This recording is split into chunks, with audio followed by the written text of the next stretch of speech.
Minha irmã tem um salário alto. Seria interessante ela me presentear com tudo para solicitar o visto? Depende de vários fatores, meu amigo. Depende de vários fatores. A gente precisa entender, primeiro, como é que o agente consular vai interpretar a situação de um adulto ser financiado pela irmã para uma viagem internacional. Isso pode somar vários pontos, com certeza, ao mesmo tempo que pode acabar depreciando bastante o seu perfil. Ter um salário baixo não é um determinante para a reprovação do seu visto, tá bom? Não é porque você tem um salário baixo que você não pode solicitar um visto americano. Porque o salário não é determinante para aprovação. Não existe um critério de renda para aprovação. Existe sim um critério que não é explícito no caso dos vistos de turismo, que é a capacidade financeira. O mesmo acontece para os vistos de estudante, nesse caso já é explícito, que você tem que ter capacidade financeira. E a capacidade financeira é a habilidade de arcar com a despesa da sua viagem. E não a habilidade de ter um salário alto. Porque você pode ter um salário alto e não ter R$ 1 sobrando para fazer uma viagem. Ao mesmo tempo que você pode ter um salário extremamente baixo e ter acumulado uma fortuna. Cada pessoa faz a gestão financeira ali de uma forma diferente. É por isso que a Nublo, como a Wesley falou aqui, a Nublo Familiar,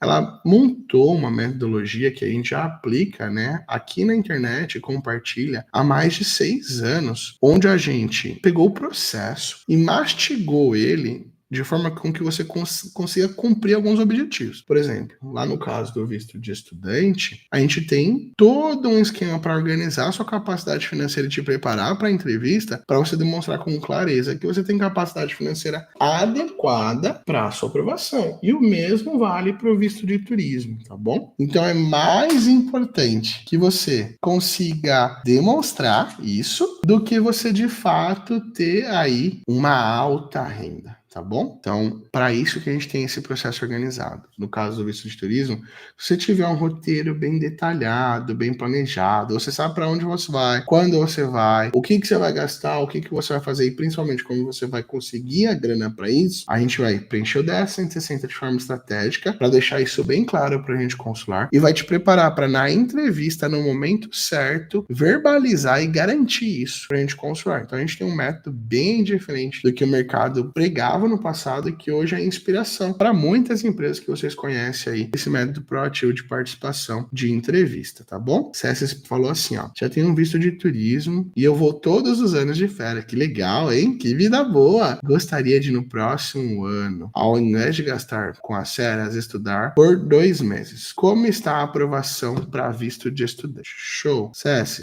todo mundo que é de verdade um estudante, então consegue demonstrar para a gente consular que você tem um motivo claro e específico para aprender inglês, e o caso, se eu for de um curso de inglês, que faz sentido o sacrifício que você está fazendo para realizar esse intercâmbio. Então, sacrifício financeiro, sacrifício de tempo, e que também consegue preencher 10 bem feito, escolher uma escola boa, acaba tendo o visto aprovado, tá bom? Mas aqueles que não têm um perfil adequado ao processo, adequado à demonstração dessa genuinidade, infelizmente vai ter o visto negado na maioria das vezes. E o que acontece bastante é que as pessoas acham que para ter o visto aprovado, basta ter o dinheiro do processo, basta ter uma casa no nome. Isso não acontece de forma alguma hoje em dia em praticamente nenhum processo de visto de estudante para nenhum lugar do mundo. A principal questão hoje é a genuinidade da sua intenção. E se você é uma pessoa que nunca investiu em educação na sua vida inteira e resolve, por exemplo, aos 30 anos, gastar R$ 40 mil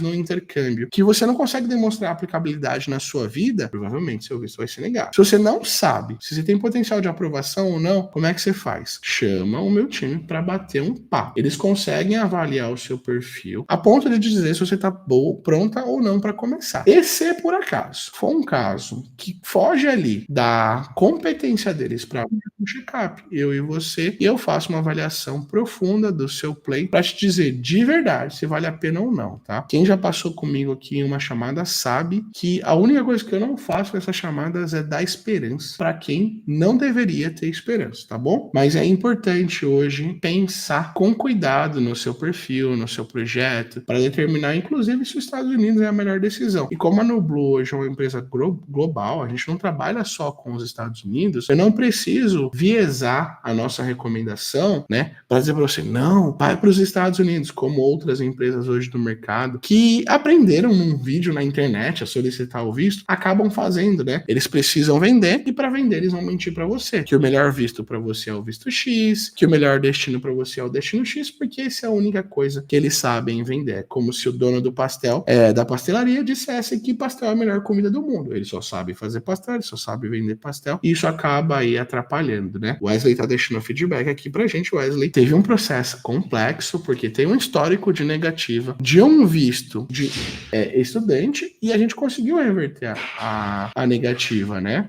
E aprovamos o visto de turismo. A gente entrou numa chamada juntos, eles queriam ainda o visto de estudante, e eu falei pra eles, cara, olha, o visto de estudante não é a melhor decisão, apesar de ser o que me dá mais dinheiro. Eu ganhei menos dinheiro, mas agora o Wesley vai tirar o sonho do papel, eles vão para os Estados Unidos, que conquistaram a aprovação do visto.